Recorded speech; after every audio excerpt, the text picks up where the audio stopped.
Hola, buenas tardes. Mi nombre es Juan Carlos Ortiz y soy diseñador de producto. El día de hoy estoy invitado aquí y agradezco mucho la invitación a los responsables del proyecto que lleva por título Reparar y reutilizar reconfigurando las relaciones afectivas con los objetos domésticos. Voy a realizar una pequeña plática asociada a términos afectivos, aspectos afectivos que son relevantes para tratar de diseñar objetos que buscan establecer ligas afectivas. Ese es el tema central de esta plática. Y bueno, la plática está estructurada en tres grandes temas. La primera es una breve introducción asociada a qué es la experiencia del usuario, eso es lo primero.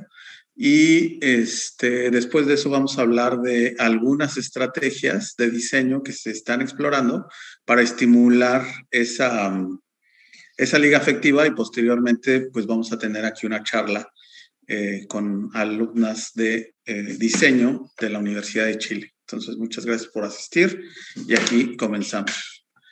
Bueno, uno de los principales puntos que es importante señalar es que la afectividad, las emociones, todas son cualidades de las personas. ¿Y qué significa eso? Pues que todas las personas potencialmente pueden estar ligadas afectivamente a productos. Entonces, el hecho de diseñar a partir de esta perspectiva considera una característica intrínsecamente del ser humano, que son las emociones, por dar un ejemplo concreto.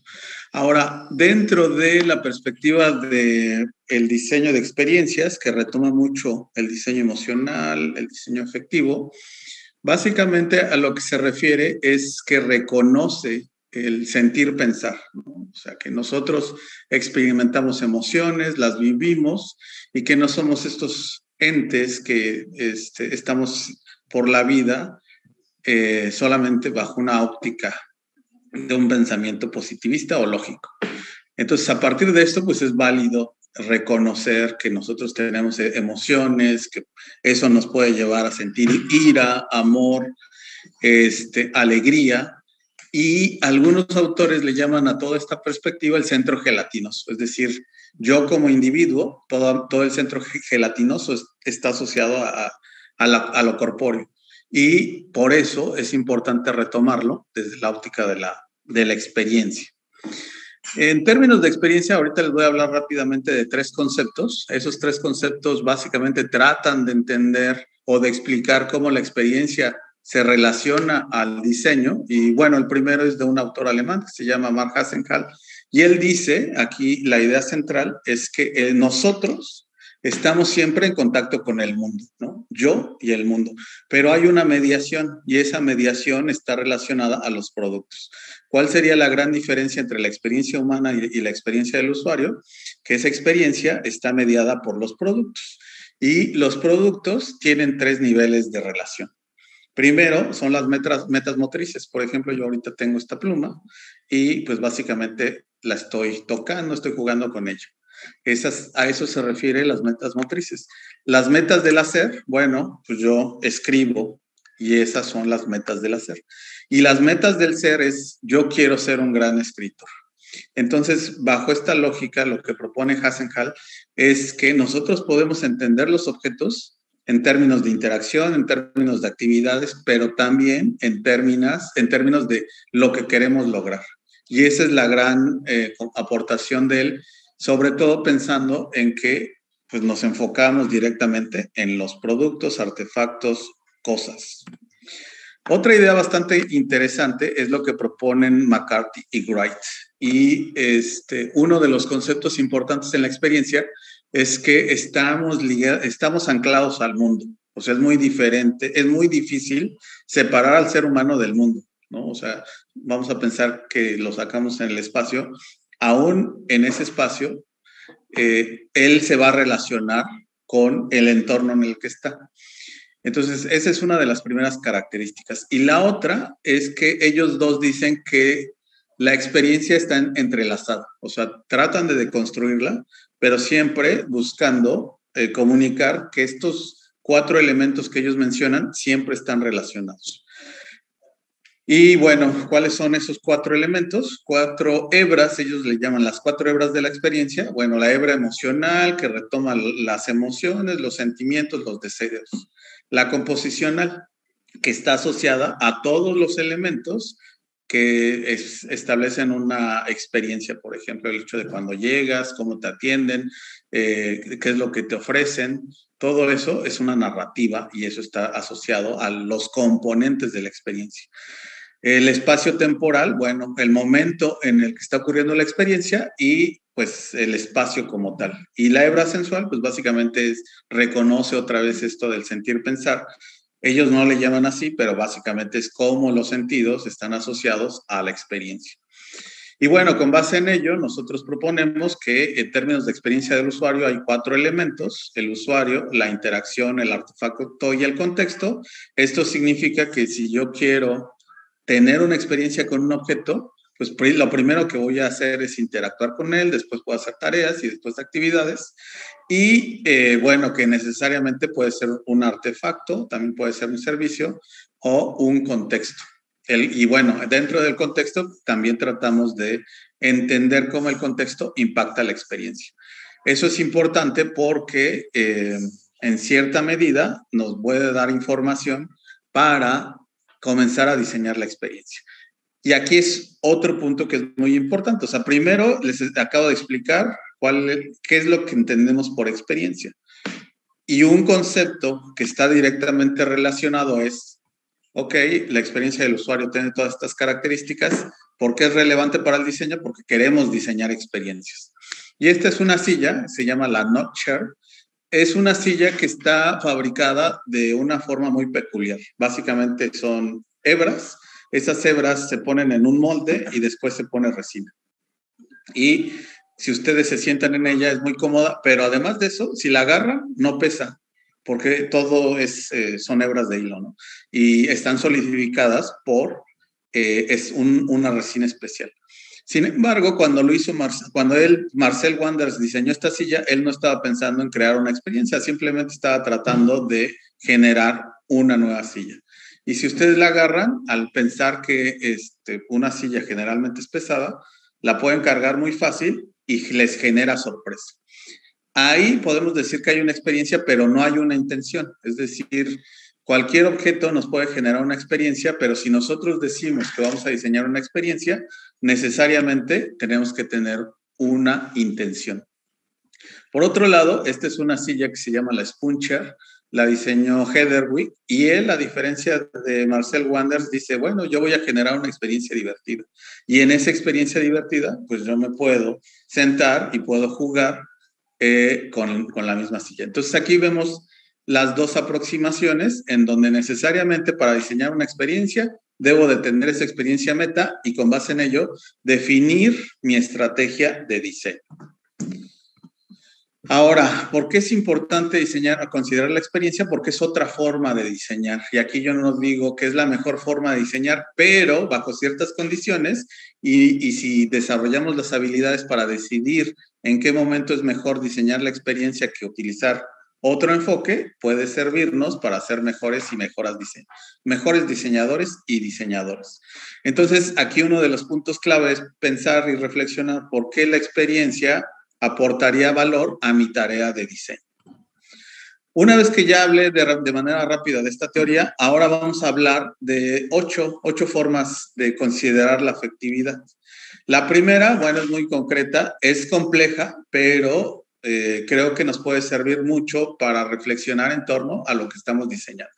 ¿Y qué es lo primero? Bueno, pues elegir tareas de diseño que se enfoquen a las causas y no a los síntomas. Por ejemplo, ¿no? ¿A qué me refiero con causas y no síntomas? Sabemos que está el auto eléctrico, pero al mismo tiempo sabemos que eso no va a resolver el problema de transporte. Entonces, no estamos diseñando para resolver los problemas que son la raíz y simplemente estamos buscando alternativas que en cierta medida son temporales. Ahora, esto es muy significativo porque muchos de estos problemas estructurales, evidentemente, tienen una carga en las personas emocional. y también por eso es importante retomarlos. Es decir, me pueden generar frustración, ira, y el hecho de tratar de resolverlos, pues nos va a permitir abordar problemáticas significativas para otras personas. Esa sería una como estrategia central. ¿Qué problemas significativos existen y cómo podemos desarrollar estrategias para lidiar? Una segunda estrategia que, bueno, yo el día de hoy estuve viendo algunas de las participaciones de alumnas que están trabajando en esta y en otras universidades. Y, por ejemplo, se habla de vamos a diseñar para evocar confianza, inspiración o nostalgia. ¿Y cuál es la manera más estratégica? Bueno, en cierta medida, las cosas que hemos hecho es entendemos la emoción a profundidad, entendemos cuáles son las causas que evocan esa emoción y después las buscamos replicar. Y bajo esta perspectiva, bueno, por ejemplo, estas son dos emociones que yo estudié a profundidad. La primera es inspiración, la segunda confianza. ¿Y cuál es el objetivo? Esta es una herramienta que busca comunicarse a los y las diseñadoras para decirles, bueno, si tú quieres diseñar inspiración, estos son los mecanismos que existen y estas son estrategias que tú puedes utilizar con miras a diseñar esa emoción. Esta es la otra herramienta, ¿no? Entonces, cada una tiene sus mecanismos particulares y a partir de ello son formas concretas para decir, yo voy a diseñar para esta emoción en particular. Aquí también tenemos que tener bien claro por qué esa emoción es significativa, ¿no? O sea, lo podemos hacer como un ejercicio de diseño para aprender, pero lo ideal es decir por qué es importante en el entorno diseñar un objeto que estimule confianza, que estimule nostalgia, que estimule inspiración, alegría, la que ustedes consideren, pero bueno, ese es un punto muy importante. Entonces, esta es una segunda forma para tocar el tema afectivo.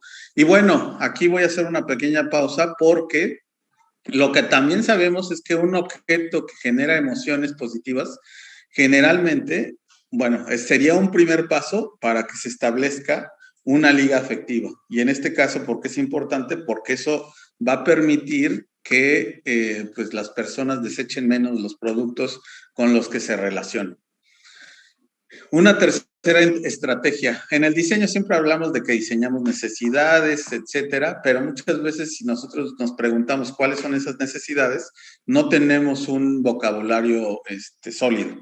En este caso, nosotros lo que decimos es que hay, por ejemplo, en el campo de la psicología, 10 necesidades o 10 metas intrínsecas del ser. ¿Qué pasa si nosotros también las entendemos y a partir de eso generamos propuestas de diseño?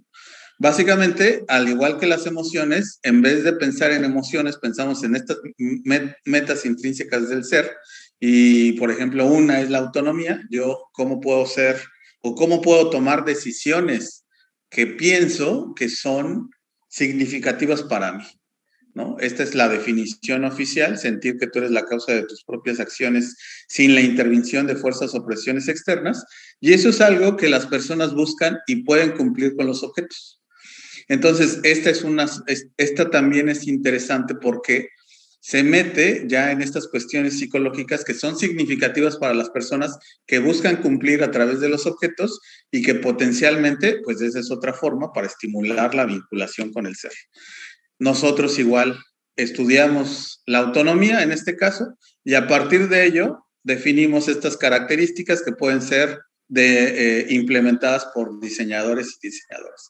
Armonía, ¿no? Que debe de existir armonía entre lo que busca la persona y lo que ofrece el producto. Regreso al ejemplo de la pluma. Si la pluma no me permite pintar, pues entonces ahí yo ya tengo un problema.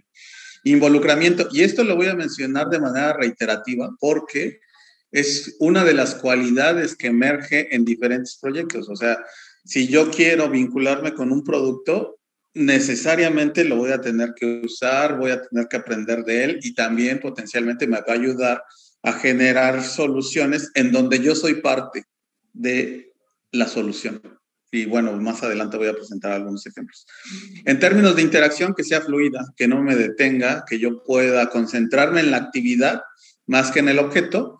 Y en términos de a qué me refiero con integración, que en un lenguaje de diseñador o diseñadora hablamos de función estética, simbólica, instrumental, y la integración se refiere a que estos tres componentes están bien resueltos. Ahora, por ejemplo, este es un caso concreto en donde la autonomía es muy importante, en donde las personas buscan precisamente estimular la autonomía. ¿Qué otras poblaciones también hemos identificado que es importante? En los infantes, porque apenas están madurando y se pueden buscar soluciones para promover la autonomía. O en adultos mayores, donde lo importante es extender el mayor tiempo posible dicha autonomía. Bueno, esta es la estrategia número 4 y esta la hemos visto en muchos ejemplos. Aquí voy a ser como muy concreto. Es una invitación, ¿no? O sea, nosotros como diseñadores pensamos que generamos una solución y esa solución ya es la última, pero en realidad las personas terminan de complementar esa solución. Aquí lo que presento pues es un reproductor MP3 que en términos técnicos cumple la función de reproducir música, pero la parte interesante es el tipo de música que le pone la persona que va a utilizar este producto. Entonces, aquí hay muchos ejemplos que están involucrados que justo yo pensaría que es una estrategia consolidada que nosotros a lo mejor sí tendríamos que pensar cómo voy a hacer que la persona que va a comprar, que va a usar este producto, lo va a complementar. O sea, otro ejemplo clásico son los Lego, ¿no? Que tenemos los bloques y entonces los niños y las niñas los utilizan para crear objetos. Y bajo esa perspectiva es otro ejemplo de productores no observadores. Lo vemos en la ropa cuando la personalizamos. Entonces, aquí el principal reto es yo cómo puedo considerar o hacer objetos que inviten a las personas a co-crear. Bueno, esta es otra estrategia que aquí también lo hemos estado discutiendo últimamente y abordamos el tema de lo temporal. Es decir, cómo los objetos nos vamos apropiando de ellos, pero también hay una relación con que la relación ocurre a través del tiempo. Y entonces lo que puede ocurrir es que yo ya me aburro de mi teléfono celular porque ya salió otro. ¿Qué propone esto? Que bueno, que pensemos cómo generar un producto que vaya mostrando diferentes capas. O sea, que me vaya a mí mostrando nuevas cosas que a lo mejor no tenía contempladas al inicio. Y esa puede ser una estrategia de diseño también planeada. El ejemplo más claro y quizá el más sencillo son los videojuegos, ¿no? En donde tengo, vamos a pensar, 10 etapas y conforme voy avanzando, en cada una de las etapas se va complejizando el juego, pero en cierta medida es una idea que considera la temporalidad. Por ejemplo, en algún momento alumnos de la licenciatura en diseño dijeron, bueno, yo voy a diseñar una backpack. Y entonces tenía 3 capas, ¿no? Si te aburrías, le quitabas una capa y salía un nuevo acabado. Entonces, esa sería otra forma de mantener la magia viva. Y bueno, el mismo producto como tal, aquí presento el cubo Rubik, pues en cierta medida hay muchísimas maneras de resolver este cubo y eso también es un estímulo permanente que hace que las personas pues digan, voy a seguir usando este producto y con base en ello establecer una liga afectiva. En cierta medida, una técnica también que es interesante y que también retoma esto de la temporalidad, son las capas de narrativa. ¿Y cuáles son las capas de narrativa? Pues que el producto me va como mostrando cosas solamente a través del tiempo.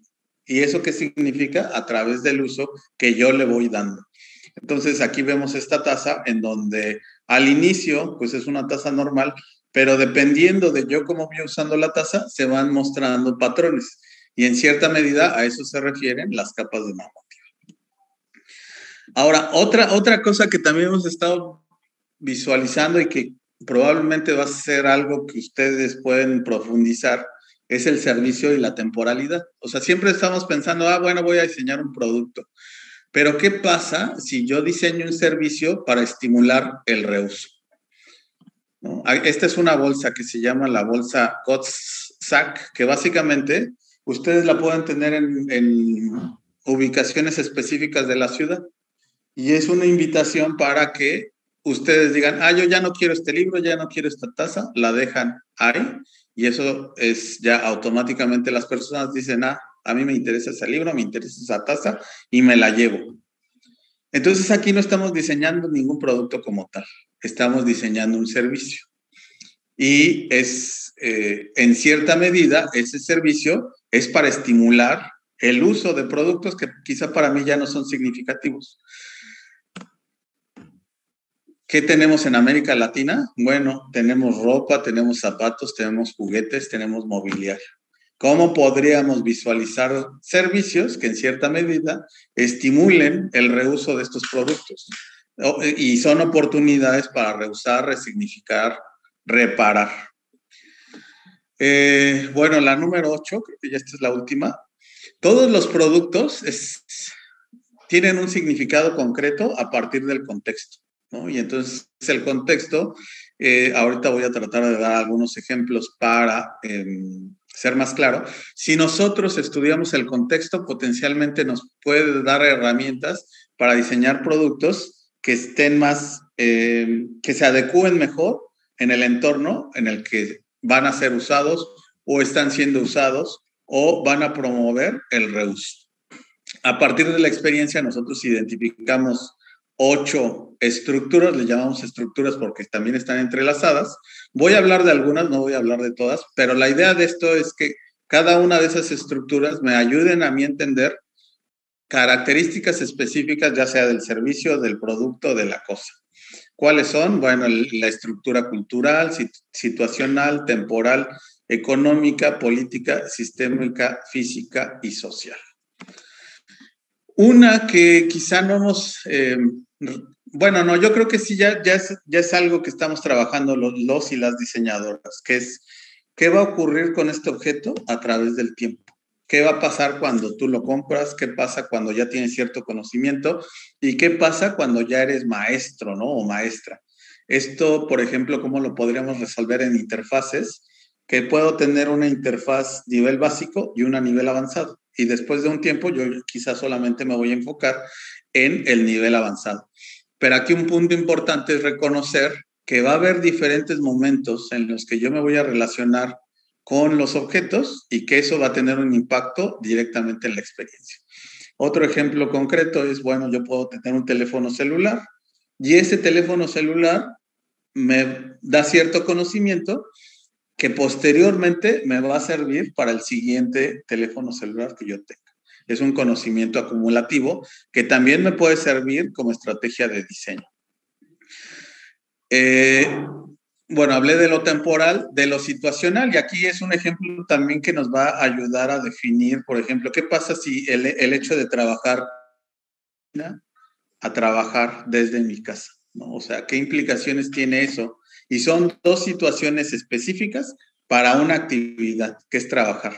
Y ya lo tenemos claro, ¿no? Por ejemplo, en mi caso, pues tuve que comprarme mi escritorio, llevarme la computadora. Y bueno, como ustedes ya también lo saben, pues puedo a lo mejor de la cintura para arriba estar vestido de una forma y para abajo estar vestido de otra forma. Y todo eso impacta en la experiencia. Y en cierta medida nosotros podemos reflexionar, bueno, ¿hay algunas situaciones específicas que deba de considerar para diseñar la experiencia? Una en la que potencialmente estamos entrenados, que sería relativamente fácil, es, bueno, el espacial, ¿no? O sea, donde estamos ahorita en un salón, con paredes, cierta temperatura. Eso es algo básico, pero no es lo único asociado al contexto. Por ejemplo, este también yo considero que es muy importante y que nos sirve para diseñar objetos más complejos, el sistema.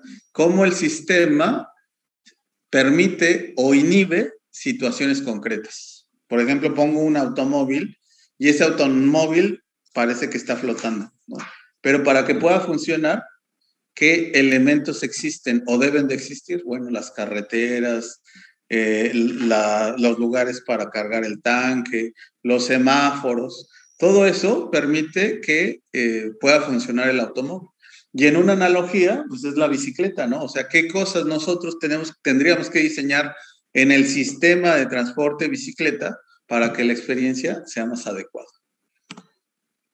Ahora, bueno, no les reitero, no es la intención abordar todas, pero en cierta medida lo que quiero comunicar es que si nosotros entendemos el contexto, podemos identificar áreas de oportunidad para que la experiencia sea placentera y con base en ello estimular el apego afectivo con los objetos.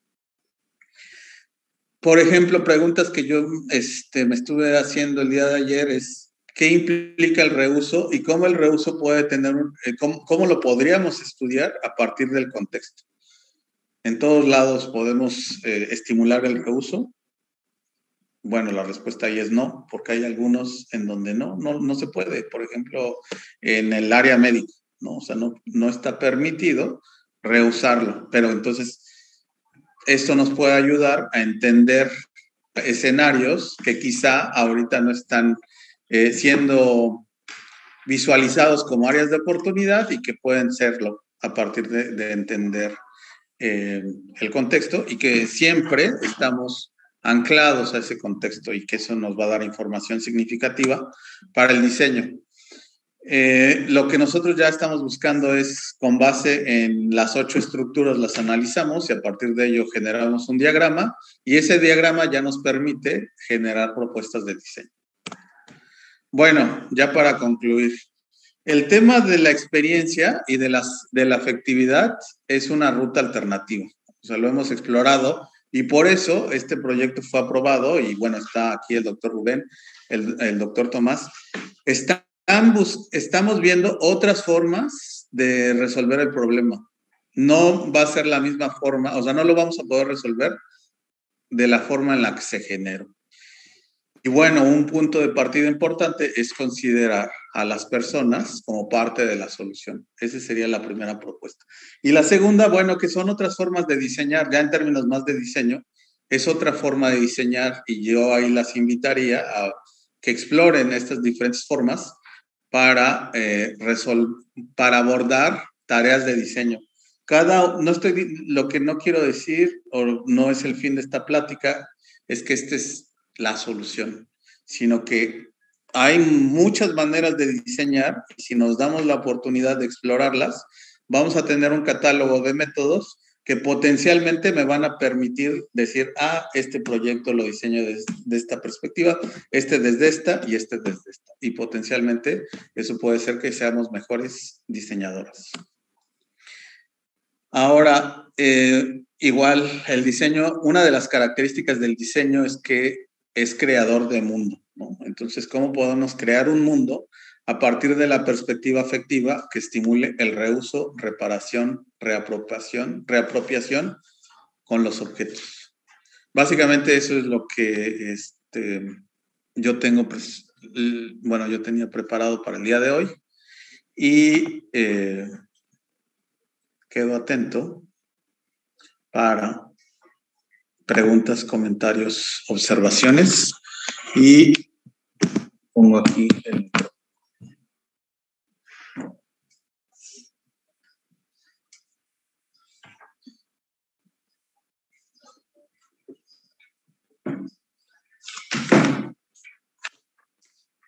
No, querido.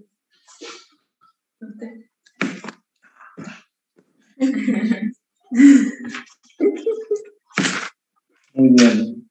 Bueno, ¿qué comentarios, preguntas, observaciones tienen? Más que nada, yo tengo una pregunta que es como, ¿que estas estrategias tú crees que deben ser utilizadas al inicio de que uno inicia un proyecto de diseño o pueden ser utilizadas en otro tipo de instancias? Por ejemplo, al inicio cuando uno está recién quizás investigando al usuario o cuando ya estoy explorando propuestas. ¿Hay alguna manera de que alguna de estas estrategias sea como más óptima de poder utilizar? Ok. Mira, justo nosotros Bueno, yo voy a retomar la pregunta desde dos inicios, ¿no? O sea, desde el inicio de la formación en diseño, ¿cuál sería la ventaja? Que ahí estamos, siendo estudiantes, tenemos la flexibilidad de permitirnos abordar diferentes enfoques del diseño. Entonces, esa sería una de las ventajas de iniciar con una paleta de métodos o de procesos desde el inicio, porque eso a ti te permite visualizar en el tiempo diferentes aproximaciones para lidiar con un reto de diseño. Eso sería uno de los principales, bueno, una de las ventajas.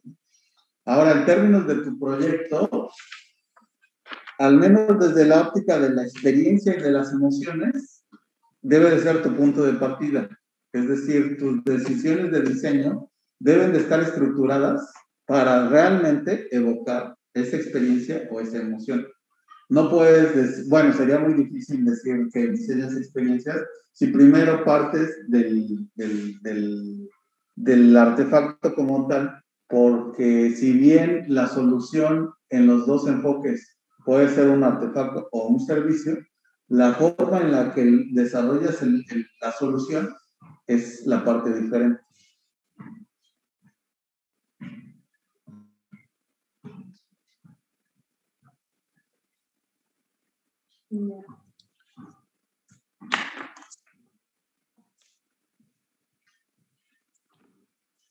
Yo tengo una consulta. Cuando hablaba de los niveles que uno va teniendo con el producto, por ejemplo, el nivel básico y después va teniendo avanzado a medida que uno va conociendo el producto, cuando uno está en los primeros procesos de investigación, ¿cómo uno evalúa eso? Por ejemplo, al final, si yo pruebo con usuarios en la primera instancia, el nivel racional va a ser básico. Entonces, este nivel avanzado, experto que tengan con el producto, yo no lo voy a saber a menos que sea un estudio de tiempo.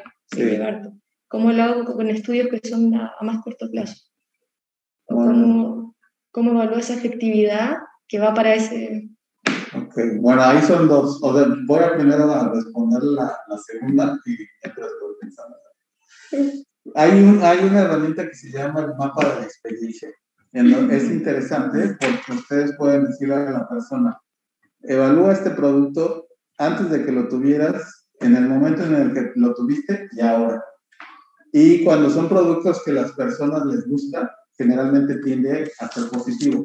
Son dos ejes, ¿no? La temporalidad y lo positivo y negativo. Entonces, a lo mejor al inicio empiezas y dices, no estoy muy convencido de mi pluma, pero bueno, ya me la compré. Comienzas a ver las ventajas y después ya es parte de tu ser. Entonces, puede tener esta curva de abajo hacia arriba.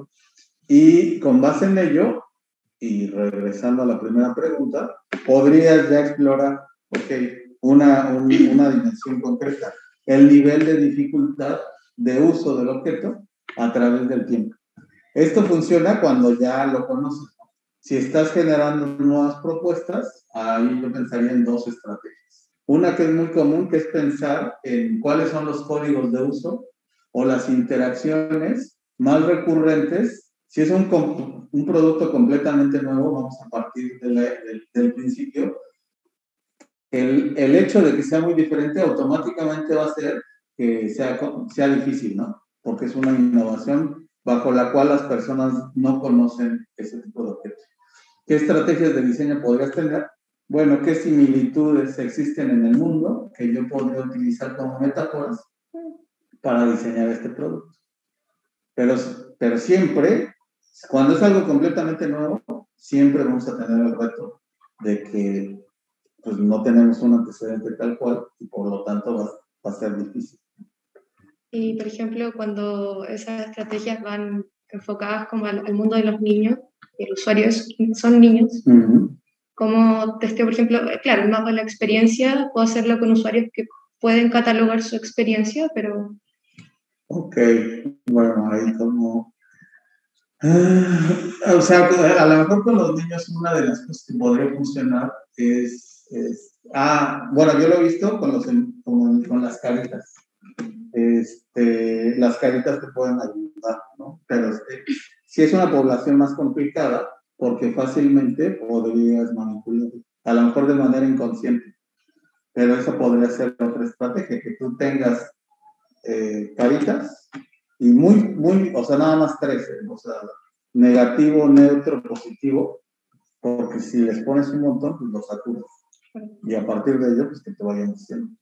Pero sí hay que tener mucho cuidado porque potencialmente tú les puedes dar las respuestas o los puedes guiar con facilidad hacia la información que tú estás buscando. Y por ejemplo, si en ese caso con niños se compara el objeto que se realiza con otros que son similares, ¿podría ser una manera de evaluarlo también? Depende, o sea, es que depende, si hablamos de evaluación, potencialmente podrías evaluar la funcionalidad, ¿no? Y entonces ya podrías pensar, bueno, tengo estos 3 productos.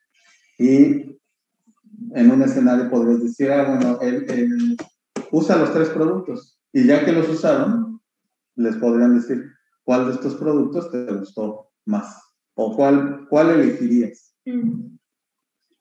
Y ahí la parte interesante es que ya ellos tendrían como este conocimiento de los 3 y quizás sea más válido que tener solamente uno porque no hay un nivel de comparación.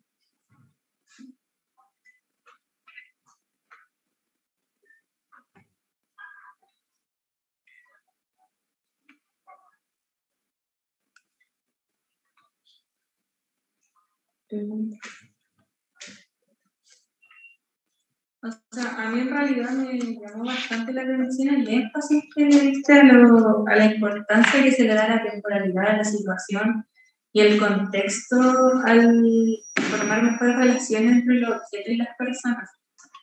Como la importancia de generar de estos 3 componentes al generar una experiencia con los objetos y las personas, encuentro que fue algo como que no se menciona mucho y es bastante relevante de recalcar.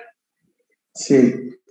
Es que, por ejemplo, si hablamos de la ergonomía, es positivista, ¿no? Y tenemos ahí a la persona con sus dimensiones.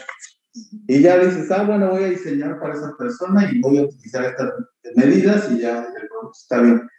Pero en realidad estamos en una situación, estamos en el mundo y a partir de eso, pues podemos entender cómo las personas se vinculan con el mundo. A partir de objetos tangibles, como puede ser el vaso o la computadora, o también, que esa es una cualidad del diseño, que es la tangibilización de ideas en objetos o servicios. Y eso necesariamente va a emerger o va a coexistir en este mundo. ¿Cómo se va a relacionar con estos objetos? Y eso lo podemos ver también con el teléfono celular. O sea, ¿cuáles serían las ventajas y desventajas? Que solamente cuando el teléfono celular tuvo la pantalla, se generó un ecosistema de objetos o de aplicaciones, porque ya existía esta plataforma. Ese sería uno, ¿no? Pero en términos de interacción, o sea, al menos en mi caso, pues nada más hago así, y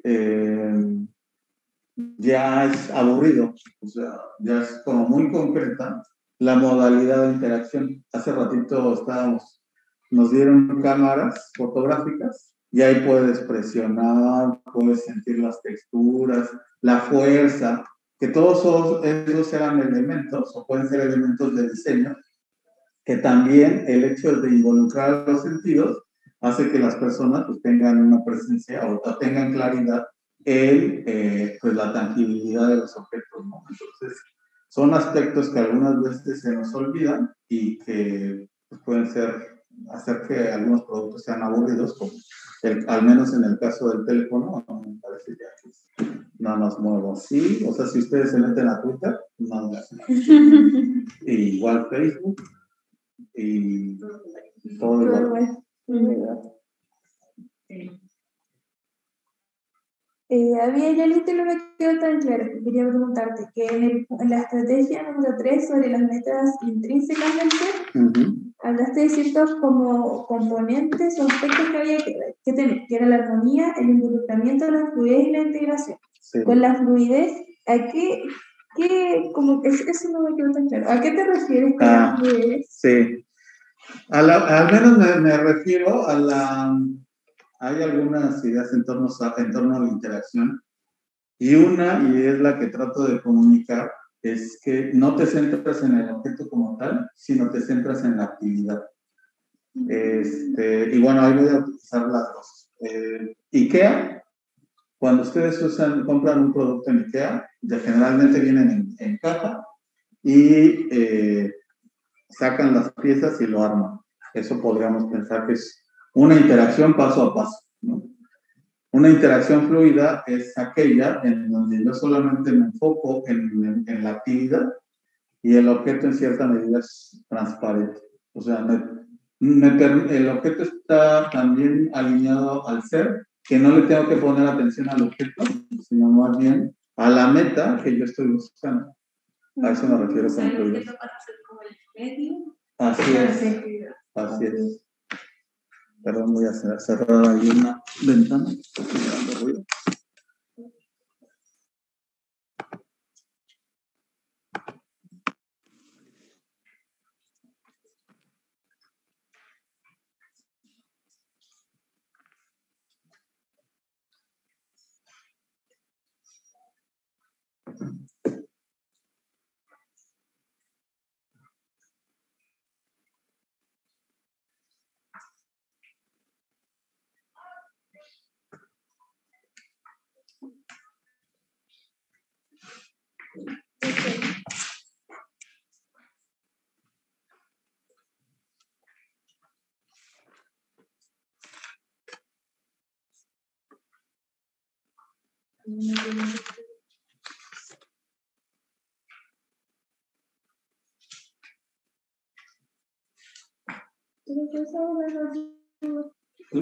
Creo que esa es la duda. Es bastante como explicativo en la presentación. Bueno, a ver, yo les daría entonces a ustedes algunas preguntas. ¿Ya visualizan que estas herramientas les podrían servir? Sí. Ya en términos concretos. Sí. Y que una duda que siempre tenemos es, ¿se puede diseñar la afectividad? ¿Qué opinan ustedes? ¿Qué pregunta más?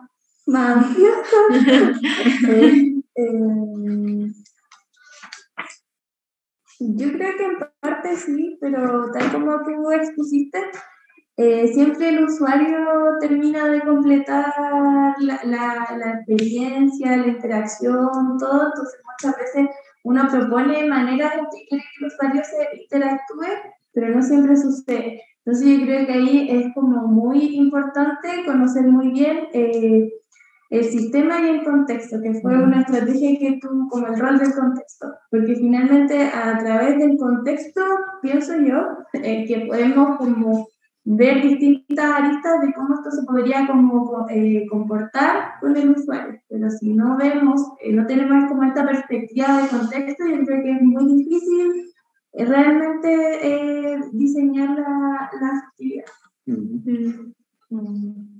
Muy bien. A mí me pasa, por ejemplo, que en mi caso, que estoy haciendo mi proyecto de título en torno a los adultos mayores, como menciona la Gale, es como súper importante, como también iba a ligarlo un poco con la pregunta que hizo antes la Anastasia, porque el adulto mayor, al final, cuando uno evalúa un objeto, como que también se acerca un poco también a lo que es la niñez, porque los adultos mayores también van perdiendo capacidades cognitivas, capacidades motrices, entonces uno también tiende como a no guiar la respuesta y siento que queda un poco como en el aire esa validación y también se relaciona porque como teniendo al adulto mayor, el objeto igual es difícil de descifrar al final y ver cómo es la reacción final. Uno puede hacer un estudio súper como profundo en torno a lo que quiere lograr, pero quizás el adulto mayor también va a reaccionar diferente a estímulos diferentes, que en un minuto puede ser algo y al final del producto puede ser otro. Entonces es como, siento que es difícil esa como relación y como qué hacer como para que ese como punto final sea más certero. No sé si me explico. Sí, bueno, al menos lo que entendí es bueno, primero, sí tener la intención de tratar de diseñar para otra persona, ¿no? Y eso creo que puede ser muy claro en los infantes y en los adultos mayores. Y sobre todo bajo su óptica, que son jóvenes, porque es una realidad muy diferente. Entonces, bajo esa perspectiva, sí creo que es muy importante tener todas estas inquietudes, porque si bien están buscando diseñar para estas poblaciones con estas características en concreto, también se puede cuestionar su propio ejercicio del diseño, lo cual me parece muy bien, y formas de validar, ¿no? Entonces, ahí creo que una de las cualidades del diseño es la creatividad. Entonces se podrían hacer algunas, vamos a pensar, lluvia de ideas para decir, ok, a lo mejor desde la psicología se utiliza un cuestionario. Desde el diseño, ¿cómo podríamos hacer algo que se apegue a la realidad de las personas con las que voy a trabajar? Por ejemplo, una característica muy específica de los adultos mayores de este momento es que pues, tenían este mundo tangible, ¿no? Y entonces, ¿cómo eso se podría utilizar en su beneficio? O de los infantes, ¿no? Que están en esta etapa del descubrimiento del juego y bajo esta óptica, ¿cómo podrían hacer algo que se apegue a su realidad?